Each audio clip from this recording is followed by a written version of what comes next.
sa atong pinalanggaan amay sa probinsya sa Iloilo, Governor Arthur Tuto Defensor Jr., sa aton newly elected Vice Governor Natalie Ann Dibuque na may kabaskog sa pagmuno kag may suporta gid sa bugos na sangguniang panlalawigan, and to my honorable colleagues, to our SP Secretary, department heads na naging supportive gid sa amon mga events, si Attorney Von, Doc Quinyon, hindi ko man matag isa-isa kamo, pero PPSK office is very grateful kaya naging ka muna nag-guide kag nagbulig sa akon. And of course, to my PPSK family, I know na si Mami wala isubong or any family members ko, pero hindi siya magkabalaka kay bala ko tag sa sinyo, pamilya ko kag support agad sa buong adlaw sa akon. And gapaayo pa siya daan kay gapa screen para at least clear na sa cancer. And you know that my fight is your fight, man. And agad ko para sa imo. And of course, our partners from the youth sector, media friends, and most especially to the good people of Iloilo Province, mayong adlaw sa inyo tanan. Ang una na inauguration, memorable pa sa akon, kay graduating student ko. Kag ang schedule sa inauguration, exam ko gid.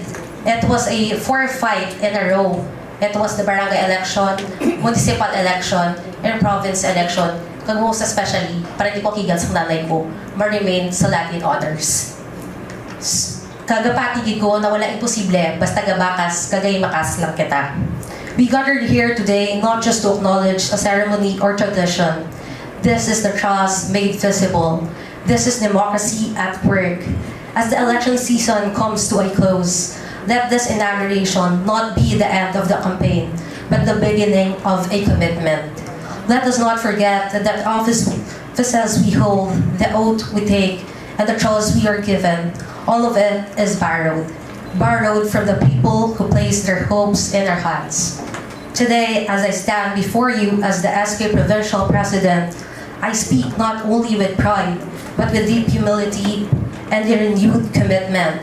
I did not stand for this position to occupy a seat.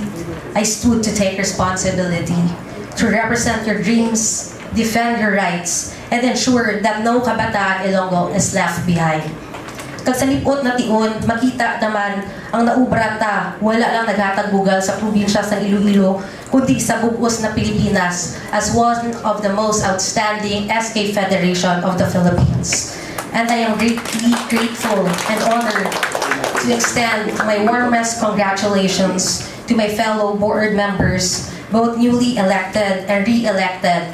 I know that each one of you carries the trust of your constituents and a strong desire to serve. And to our Honorable Presiding Officer, Vice Governor Lian Dibuque, I know you may not have a partner or life, or wala ka pa boyfriend, Vice ko, right now. But let me say this to you. You have us, you have me, and you have the entire PPSK family as your partner in good governance in crafting legacy projects that will shape our province future. To everyone present, welcome to the 15th Sangguniang Panlalawigan. We are entrusted with a clear and noble mission to create and pass policies, resolution, ordinances that will genuinely uplift the lives of our fellow Ilonggos. Whatever challenges may arise, let us face them united, grounded in purpose, and unshaking in our duty to serve. I am looking forward to working with each and every one of you. I am confident that the milestone we achieved during the 14th Sangguniang Panlalawigan will not only be continued, but will elevated with this new set of dynamic leaders and wise minds. Together, we are on the right path towards a more progressive Iloilo province. Let today be the beginning of legacy, not just of leadership, but of kindness, of service, of action that speaks louder than any title we hold. Tomorrow belongs to us, but it is what we do today that will define our legacy.